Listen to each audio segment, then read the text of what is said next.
We are soldiers in the army. We have to hold up the blood-stained banner. We have to hold it up until we die. Growing up, I never thought I would ever have the ability to legally marry a woman. We were sitting in a booth, and Diane's leaning forward, and so I just gently put my hand back here and started tickling and touching, and then she knew.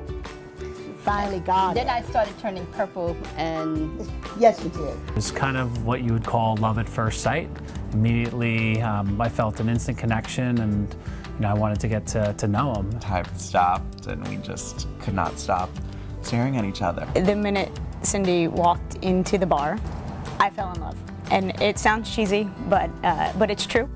Literally, we went out on a date together, and I looked at him at one point during the date, and I said, yep.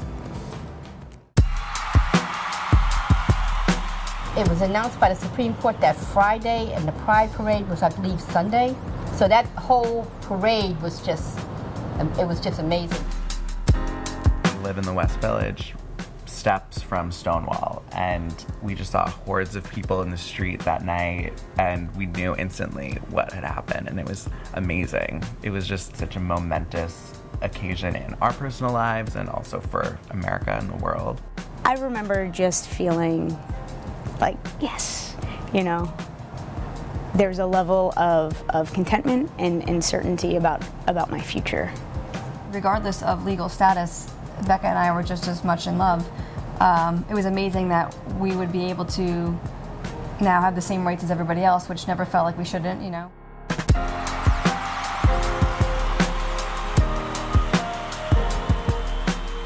I grew up with a devoutly Catholic mother, so my idea of my own romantic future wasn't really that detailed.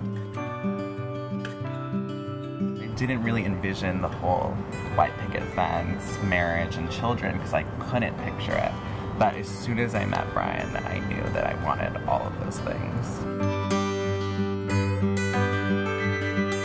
I had a compass that I got engraved that said, "Cindy, what are you doing for the rest of your life?" I casually dropped the compass, and she bent down to pick it up, and then I asked her to marry me.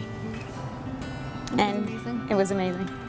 The waiter comes over with glasses of champagne, and there's this red box, and I opened it up and saw it was a Cartier love bracelet, and I was so excited, at which point Todd got down on his knee and proposed to me. It's kind of its own engagement ring. It just goes around the wrist. Because I'm shackled to this one for a while. I didn't really come out until after I was married. I wasn't quite ready to say, you know, I'm a lesbian. I like to say I am who I am. Why do we need to define who or what we are? Why can't we just be? I went to my son first because I know he's the most level-headed. And he said, "All right, Ma, everyone loves you. I'm not surprised." And then he said, "Diane's is Diane gay?" I said, It was funny.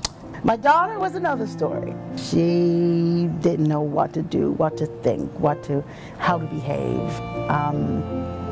And so we've been working it out. I said, "Martha, you know how you do this? One day at a time."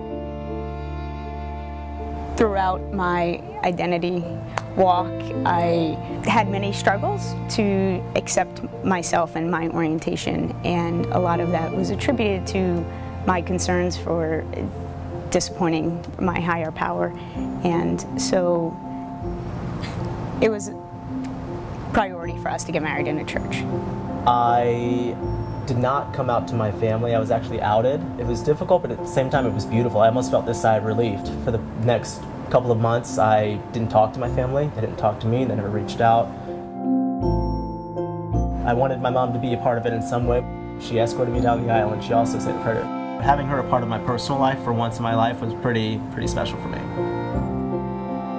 And Saturday night at the ceremony, when everyone was giving toasts, my dad grabbed the mic from, I think, your brother, and said a speech. I found it in my heart to say, it's okay. The smiling face, the glow on everybody's face has got to be right. It feels right. It feels good. And I'm so happy for you, man. And once again, I just wish you happiness. And I'm going to give it to somebody else while I start crying.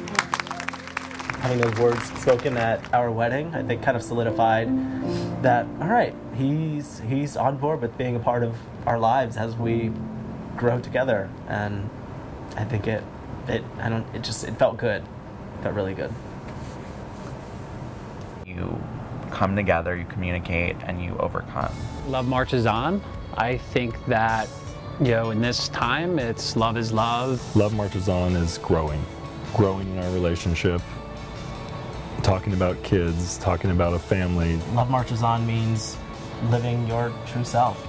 Well, about a year and a half ago, we bought a house. And our other exciting news is that we're expecting, and I am due in November, and so we are so excited and preparing for that. I guess I could probably go to hell for a lot of things I may have done in my lifetime, but I don't think I'll ever go to hell for who I love. Even if some folks never change their mind, love will still march on.